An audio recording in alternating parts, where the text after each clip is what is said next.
नमस्कार, स्वागत है आपका 3N न्यूज नेटवर्क में। आइए बढ़ते हैं खबरों की ओर।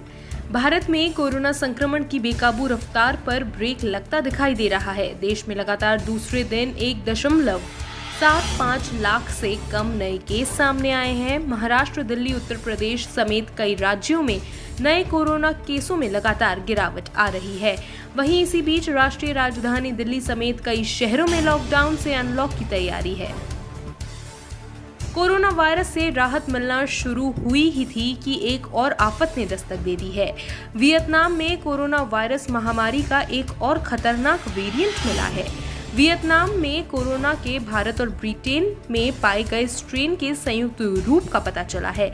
चिंता की बात यह है कि यह अन्य वेरिएंट से भी अधिक संक्रामक और घातक है। वियतनाम के स्वास्थ्य मंत्री गुयेन थान लोंग ने यह जानकारी दी है।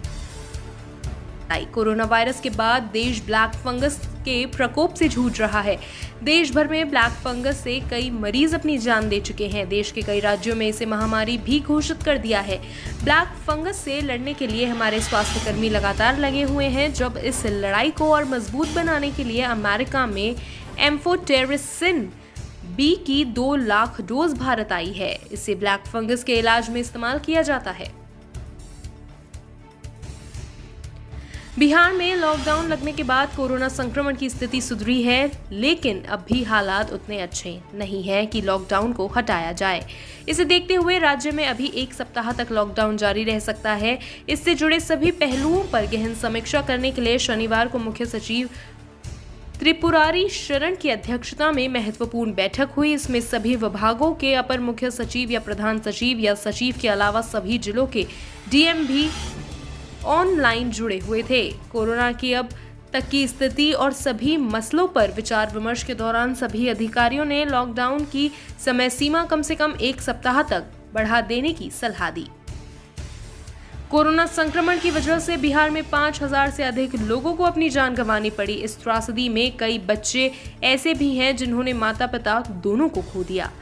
कई ऐसे भी हैं जिनके या तो माता या पिता में से कोई एक नहीं रहे। जाहिर है बिहार में कई बच्चे अनाथ हो गए हैं।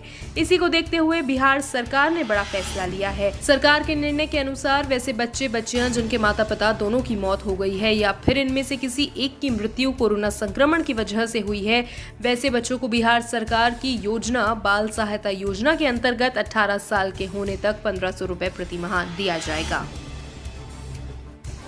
बिजनौर के हीमपुर दीपा में मामूली से विवाद में 2 पक्षों में जमकर हुआ पथराव। बच्चों के मामूली झगड़े को लेकर बढ़ा विवाद। पथराव में दोनों पक्षों के कई लोग घायल। CHC में भर्ती पुलिस ने कई लोगों को किया गिरफ्तार। थाना हीमपुर दीपा के पीर उमरी का है मामला। अंजार खान, भाजपा मंडल अध्यक्ष, अल्पसंख्यक मोर्चा, जलीलपुर, बिजनौर।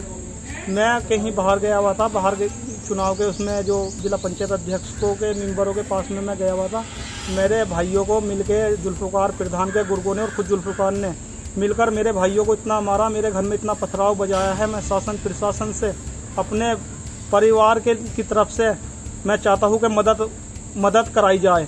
शासन प्रशासन पूरी मदद करे और मैं अपने माननीय मुख्यमंत्री योगी आदित्यनाथ जी से भी अपील करना चाहता हूँ, अगर भाजपा के मंडल अध्यक्ष हो के परिवार इस तरीके से पिटेगा तो फिर क्या हो रहा है ये। बस मैं मुख्यमंत्री जी से भी अपील करता हूँ कि इसमें ज़्यादा से ज़्यादा अपना हमारे परिवार को सहयोग मदद मिलनी चाहिए।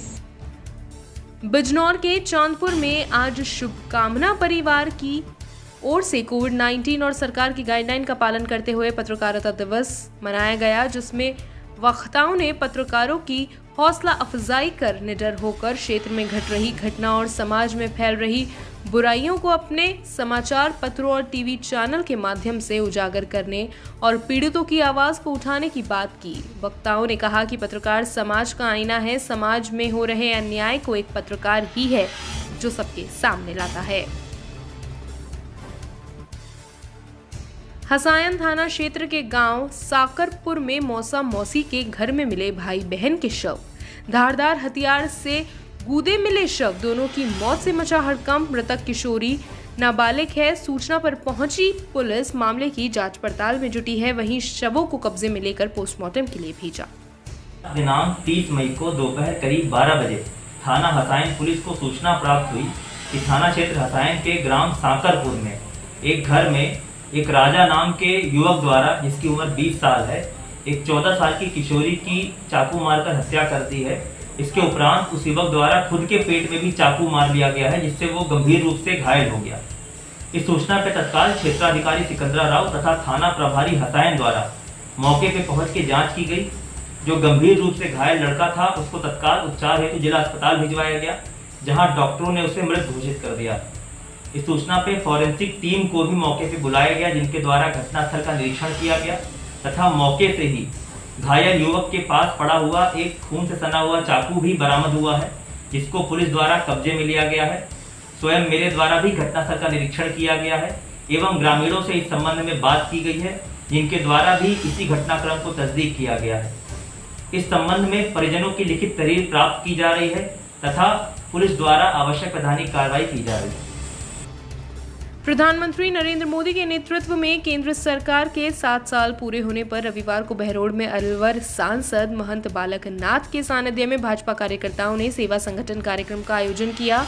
बहरोड में पूर्व मंत्री डॉक्टर जसवंत यादव के पुत्र और भाजपा युवा नेता मोहित यादव ने अलवर सांसद की प्रेरणा पर बहरोड, नीमराना, सीएचसी एवं पीएचसी पर करीब 2,25,000 की लागत से 30 कूलर भेंट कर सेवा ही संगठन है कार्यक्रम का शुभारंभ किया। कार्यक्रम के शुभारंभ के साथ ही भाजपा कार्यकर्ताओं ने पुलिस कर्मियों, चिकित्सा कर्मियों, सफाई कर्मियों, एम्बुलेंस चालक, मीडिया कर्मियों आदि कोरोना योद्धाओं का सम्मान किया। इसके अलावा पौधारोपण किया गया, पक्षियों के लिए परिंदे लगाए गए।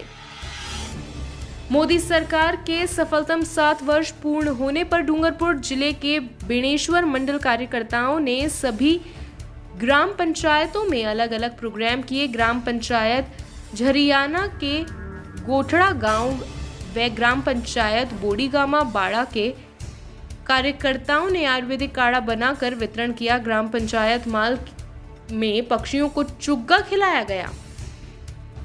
ग्राम पंचायत बोडीगामा छोटा में गरीब जरूरतमंद लोगों को राशन बांटा गया। विभिन्न कार्यकर्ताओं के साथ ही मोदी सरकार के सफलतम 7 वर्ष पूर्ण होने पर प्रभु श्री राम से हवन पूजन करते हुए लंबी उम्र की कामना भी की गई। खबरों में फिलहाल इतना ही। देश और दुनिया की तमाम खबरों से जुड़े रहने के लिए देखते रहिए 3 न्यूज़ नेटवर्क। नमस्कार।